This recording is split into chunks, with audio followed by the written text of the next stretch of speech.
Assalamualaikum warahmatullahi wabarakatuh. Bismillahirrahmanirrahim. Ashhadu an la ilaha illallah wa ashhadu anna Muhammadar Rasulullah. Allahumma salli ala Sayyidina Muhammad wa ala ali Sayyidina Muhammad. Rabbi israh li sadri wa yassir li amri wahlul 'uqdatam min lisani yafqahu qawli. Amin. Bismillahirrahmanirrahim. Salam hormatku, salam ta'zimku selalu buat para sahabat-sahabatku tercinta dimanapun Anda berada, baik yang ada di dalam ataupun yang ada di luar negeri. Semoga kita semua senantiasa selalu di dalam kesehatan dan lindungan Allah Subhanahu wa Ta'ala. Amin ya rabbal alamin.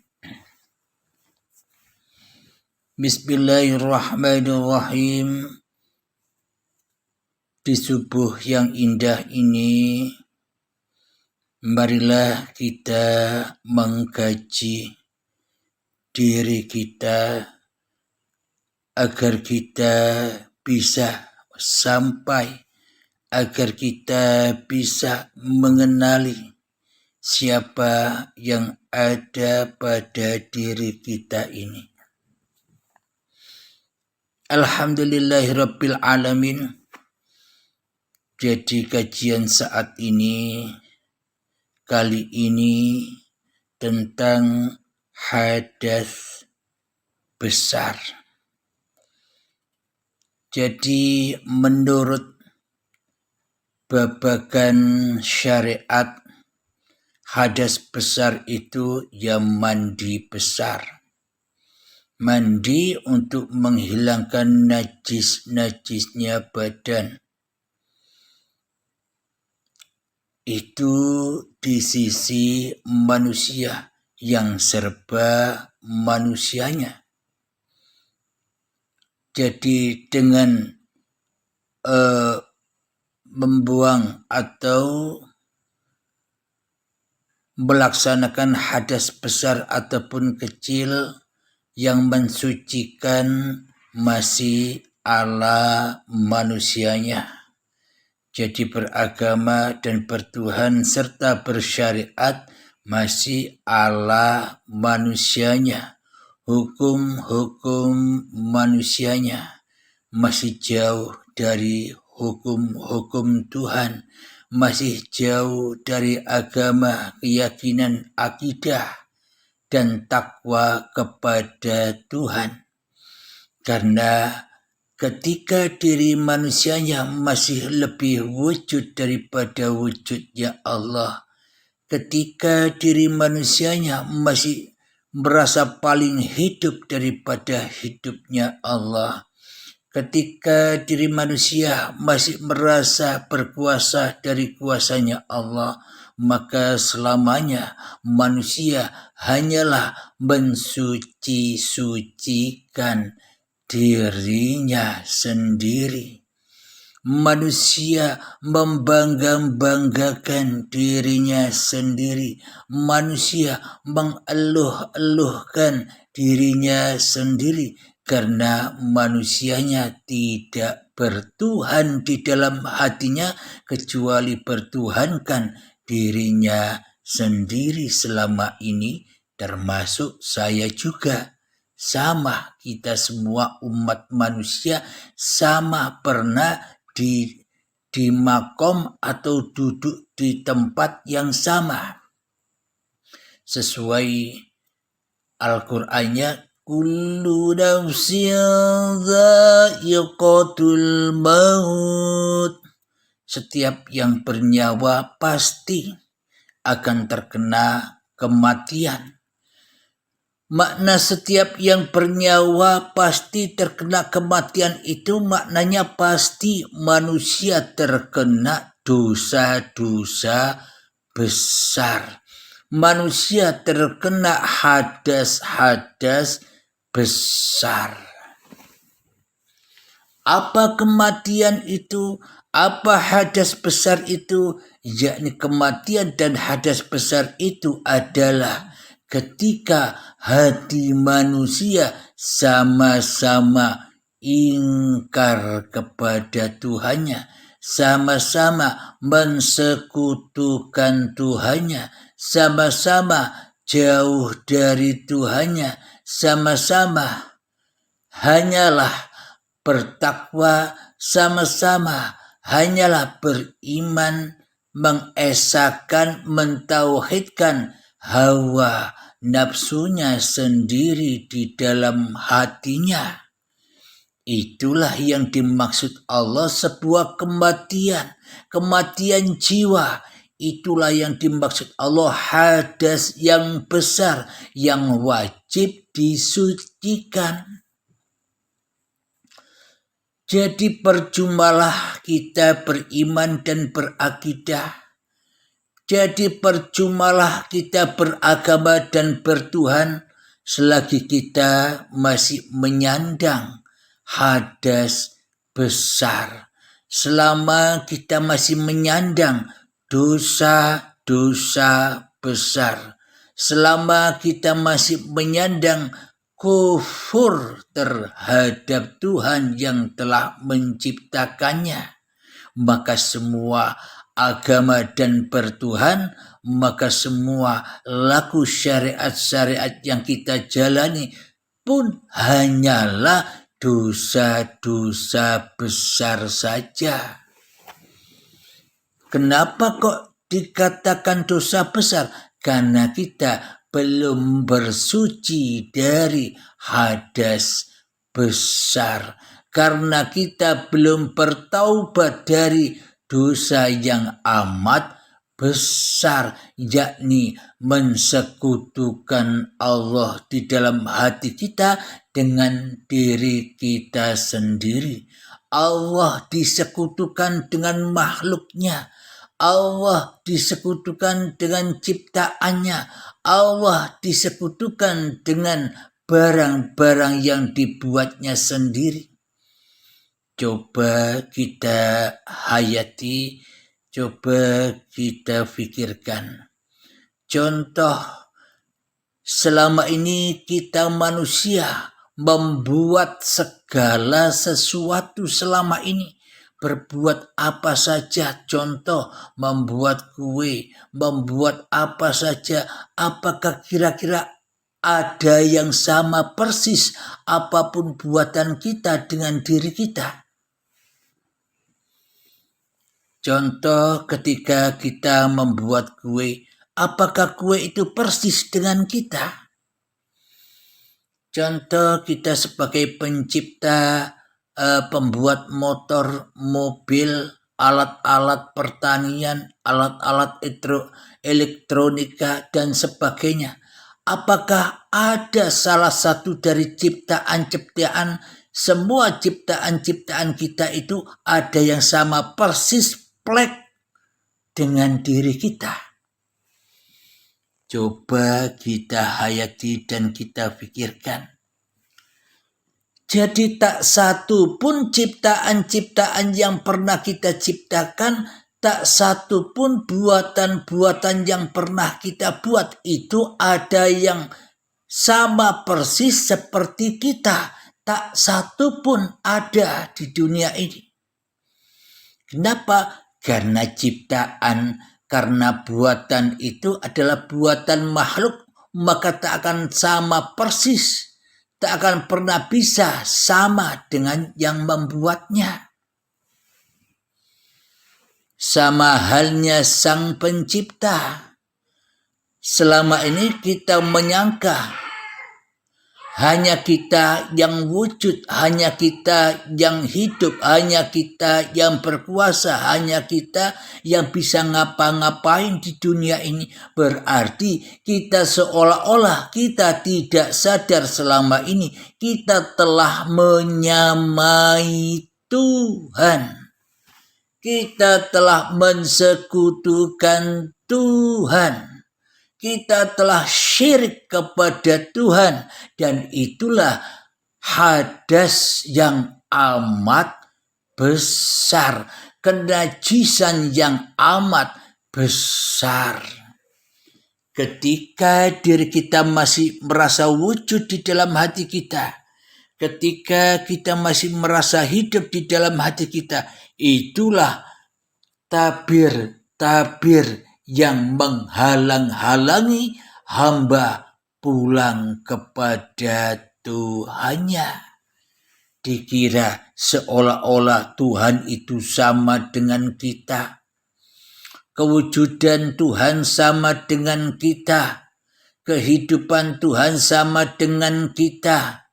Kekuasaan Tuhan sama dengan kita. Seolah-olah kita menyamakan diri kita dengan Tuhan. Atau bahkan kita memusuhi Tuhan. Bahkan kita mentiada-tiadakan Tuhan. Bahkan kita menggoib-goibkan Tuhan. Bahkan kita tidak berlakukan Tuhan di alam semesta ini, apalagi memberlakukan Tuhan kepada diri kita sendiri selama ini. Inilah yang dimaksud hadas yang sangat amat besar. Jadi ada hukum manusia, ada hukum syariat, pun ada hukum ketuhanan, hukum bagi Allah. Memang bagi manusianya seolah-olah dia melaksanakan hadas besar ataupun hadas kecil, seolah-olah manusianya sudah merasa suci manusianya di dalam hatinya.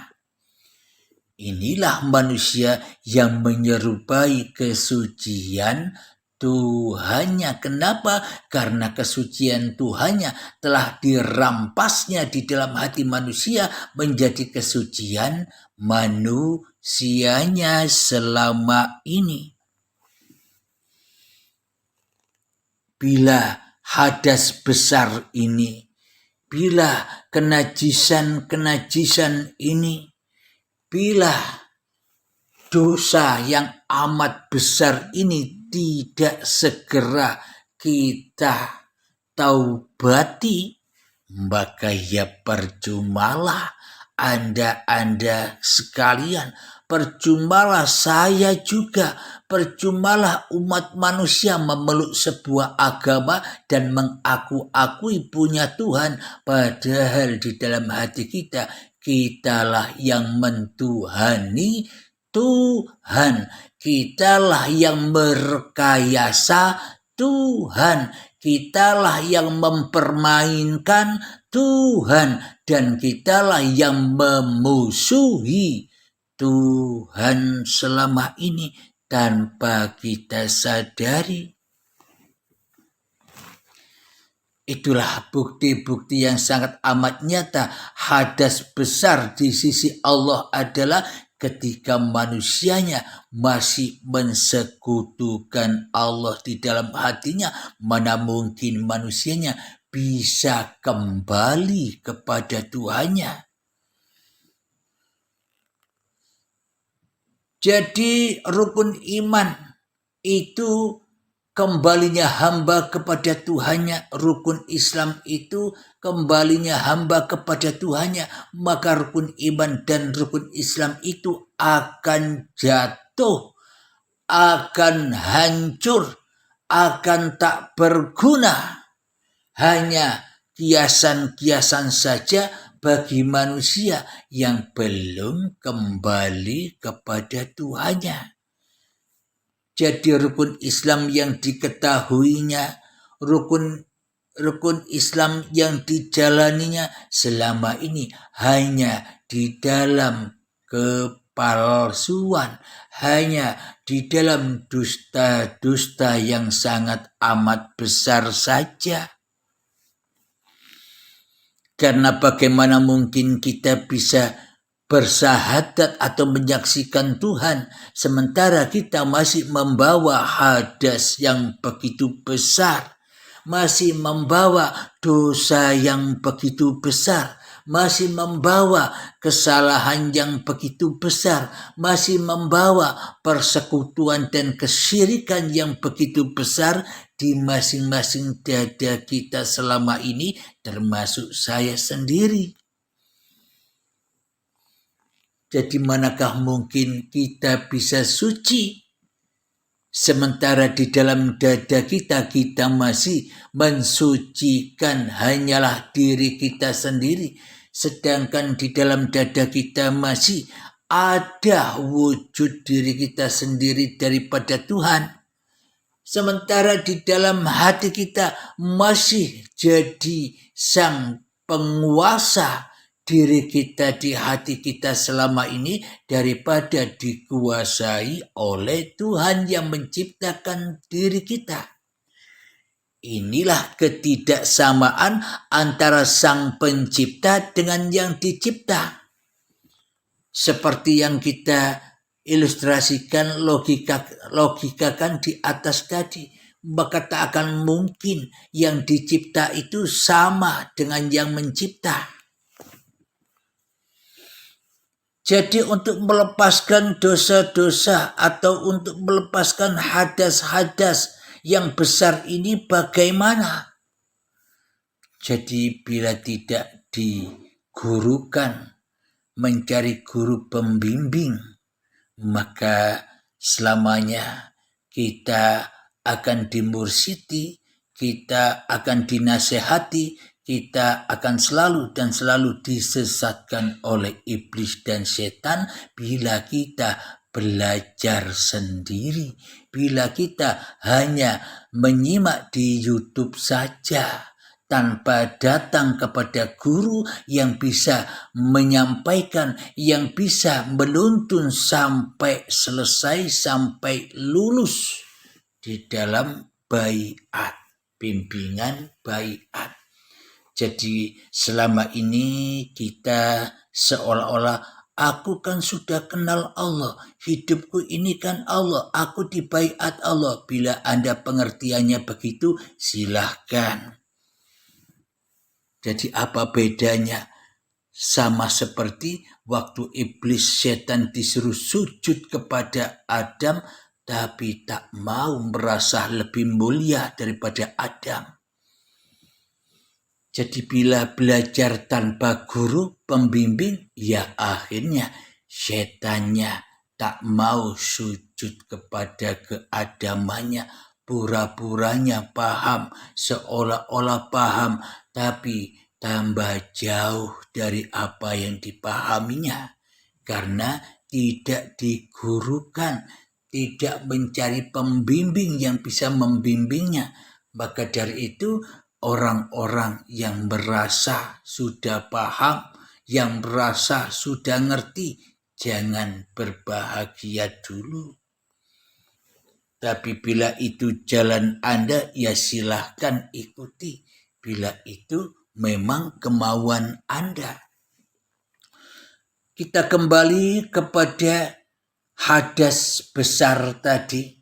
Selagi masih ada diri manusianya yang merasa paham, selagi masih ada diri manusianya yang merasa ngerti, apa bedanya dengan orang-orang yang sombong kepada Tuhannya? Alhamdulillahirabbil alamin. Coba kita buka surat An-Nisa ayat yang ke-48. Bismillahirrahmanirrahim. Inna Allaha la yaghfiru an yushraka bihi wa yaghfiru ما دون ذلك لمن يشاء ومن يشرك بالله فقد افترى إثما عظيما, yang artinya sesungguhnya Allah tidak akan mengampuni dosa karena mempersekutukannya, yakni syirik.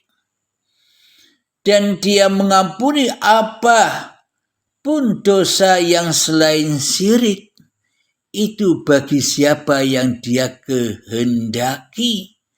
Barang siapa mempersekutukan Allah, maka sungguh dia telah berbuat dosa yang besar. Jadi maknanya, siapa orang-orang yang disampaikan atau yang dipilih atau yang dikehendaki Allah menjadi kekasih Allah, yakni orang-orang yang dikehendaki oleh Allah, bukan orang-orang yang mengkehendaki dirinya sendiri merasa kenal Allah, merasa paham Allah. Jadi yang masih merasa paham, yang merasa kenal, yang merasa ngerti masih hawa nafsunya sendiri, maka ya tambah besar hijabnya, tambah besar hadas besarnya selama ini. Alhamdulillahirabbil alamin. Sesungguhnya Allah tidak akan mengampuni dosa karena mempersekutukan Allah, dan Dia mengampuni apa saja dosa yang selain syirik. Jadi hadas besarnya manusia sesungguhnya di hadapan Allah itu ketika manusia masih menggoibkan Allah di dalam hatinya, mentiadakan Allah di dalam hatinya, mematikan Allah di dalam hatinya. Itulah hadas besarnya manusia. Itulah dosa-dosa besarnya manusia ketika dirinya masih merasa jadi Tuhan, masih merasa paling hidup, masih merasa paling kuasa, masih merasa paling ada daripada adanya Allah di dalam hatinya. Jadi itulah hadas besar atau dosa-dosa besar yang harus kita kikis sedikit demi sedikit, yakni saran jangan belajar sendiri.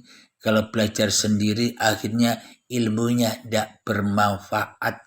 Ibarat Anda waktu SD, SMP, SMA, kuliah, enggan masuk sekolah formal karena biayanya besar. Akhirnya Anda beli buku-buku sendiri setara dengan SD, beli buku sendiri setara dengan SMP, beli buku sendiri setara dengan SMA, beli buku sendiri setara dengan kuliah. Anda baca-baca sendiri tanpa guru, Anda belajar sendiri tanpa guru. Kira-kira sampai kapanpun apakah Anda bisa lulus? Ya, tidak punya ijazah. SD-nya tidak punya ijazah, SMP-nya tidak punya ijazah, SMU-nya tidak punya ijazah, kuliahnya tidak punya ijazah. Kenapa? Karena kita tidak berguru langsung. Di dalam sekolah formal itu kita hanya berguru kepada hawa nafsu kita sendiri, ya akhirnya tersesat tambah jauh dari apa yang dituju. Itu babakan syariat, apalagi babakan hati, apalagi babakan jiwa, apalagi babakan nyawa, apalagi babakan hidup, apalagi babakan roh. Jadi carilah guru di sekitar Anda yang bisa menyampaikan Anda, yang bisa menerbangkan Anda kepada Tuhan Anda. Jadi jangan sampai belajar sendiri, akhirnya jadi sombong dan sok mengerti, akhirnya tidak bermanfaat, dan akhirnya suka debat-debatan, wai ora gelem ngalah. Alhamdulillahirabbil alamin. Itulah hadas besar itu, yakni hadas besar itu adalah dosa-dosa besar. Jadi untuk kita melaksanakan syariat, sholat, puasa, zakat, haji, ya kita harus bebas dari hadas besar dan hadas kecil. Apalagi bila kita masih mengemban dosa, bila kita masih mengemban hadas besar, kesyirikan, keingkaran yang besar di dalam hati kita kepada Allah, manakah kita mungkin dikatakan orang Islam di sisi Allah? Manakah mungkin kita dikatakan orang yang bertuhan di sisi Allah?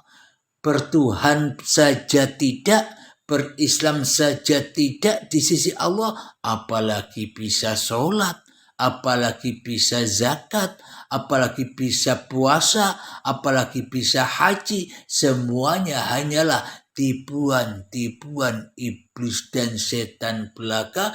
Manusia bila masih memegang atau masih mengandung hadas besar, maka seluruh amal-amalnya ya dimakan iblisnya, diaku-akui sebagai amalnya, berarti manusianya melebihi Tuhannya. Manusia telah melebihi kekuasaan Tuhannya.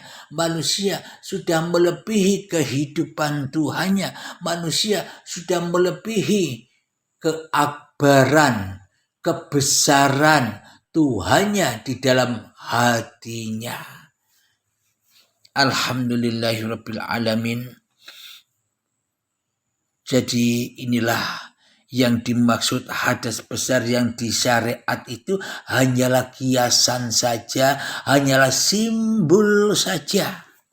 Simbol-simbol manusianya. Bila manusianya masih nyembah simbol, manusianya masih nyembah bayangan, ya selamanya tersesat di dalam lubuk hati manusianya yang terdalam, dibakar dengan kebanggaannya, dibakar dengan kekuasaannya, dibakar dengan wujud dirinya. Itulah tempat manusia yang masih mengandung hadas besar, yakni neraka jahanam. Ya termasuk saya juga pernah di neraka jahanam. Karena neraka jahanam itu bahan bakarnya adalah badan-badan manusia dan hati yang keras melebihi kerasnya batu. Yakni ketika badan-badan ini masih diaku-akui oleh manusianya dan hidup yang diaku-akui manusianya, itulah api neraka itu. Abadan abada manusianya tinggal di dalam neraka hingga waktu yang ditentukan. Ketika manusianya sudah bertaubat dari dosa-dosanya, ketika manusianya sudah bertaubat dari hadas besarnya, maka saat itulah manusianya dientas dari neraka jahanam. Kapan itu? Ketika manusia dikerentekkan hatinya untuk berbaiat kepada pembimbingnya.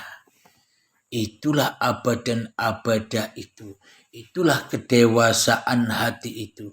Jadi dewasanya hati dengan dewasanya manusia beda. Meskipun kadang usianya 99 tahun, tapi hatinya masih kanak-kanak, masih mengikuti kemauannya sendiri, masih mengikuti hawa nafsunya sendiri. Berarti meskipun usianya 99 tahun masih, tapi hatinya masih anak-anak, belum dewasa. Hatinya masih PAUD, belum dewasa. Kadang ada anak yang masih berusia 20 tahunan, tapi sudah menyadari bahwa pentingnya untuk membebaskan diri dari segala dosa-dosa besar, untuk membebaskan diri dari hadas-hadas besar supaya bisa terbang, supaya bertajalli kepada Tuhannya kembali. Innalillahi wa inna ilaihi raji'un. Inilah orang-orang yang dewasa meskipun umurnya masih baru 20 tahun. Inilah yang dikatakan umur panjang dan umur pendek. Jadi meskipun umurnya panjang 99 tahun, bila belum dewasa ya pendek umur di sisi Allah. Jadi tak ada imbasnya, tak ada manfaatnya panjangnya umur itu, hanya untuk kemaksiatan, hanya untuk mensekutukan Tuhan saja di dalam hatinya. Akan tetapi yang dikatakan panjang umur itu adalah meskipun umurnya pendek 20 tahun, tapi ia sudah mengenali kemana ia harus pulang. Itulah umur panjang. Kenal dengan hidup yang bakok daripada mengenali hidup yang fana. Itulah untuk melepaskan dosa-dosa yang besar ini, untuk melepaskan hadas-hadas yang besar ini, maka wajiblah kita mencari sampai mendapatkan, sampai memahami untuk melepaskan hadas-hadas besar ini, dosa-dosa besar ini. Jadi di dalam paparan uripi Allah, di dalam paparan uripi Allah ini, sedalam apapun pemahamannya, jangan tersilau, jangan tertipu. Ini semua juga masih kulitnya saja. Masih kulitnya, masih syariatnya. Anda harus mencari isinya, harus mencari ma'rifatnya. Apa yang terkandung di dalam paparan uripi Allah ini. Jangan berhenti di kepahaman saja. Lanjutkan mencari guru-guru pembimbing agar bisa melepaskan kulit-kulit ini, agar tahu mutiara-mutiara yang indah yang terdapat di dalam seluruh ayat-ayatnya Allah ini. Alhamdulillahirabbil alamin. Semoga saya khususnya dan semoga kita semua senantiasa diberi petunjuk dari Allah Subhanahu wa taala. Amin ya rabbal alamin. Akhir kalam, Rabbana atina fid dunya hasanah wa fil akhirati hasanah wa qina adzabannar. Wa sallallahu ala sayyidina Muhammad wa ala alihi wa sahbihi wasallam. Walhamdulillahi rabbil alamin. Assalamualaikum warahmatullahi wabarakatuh.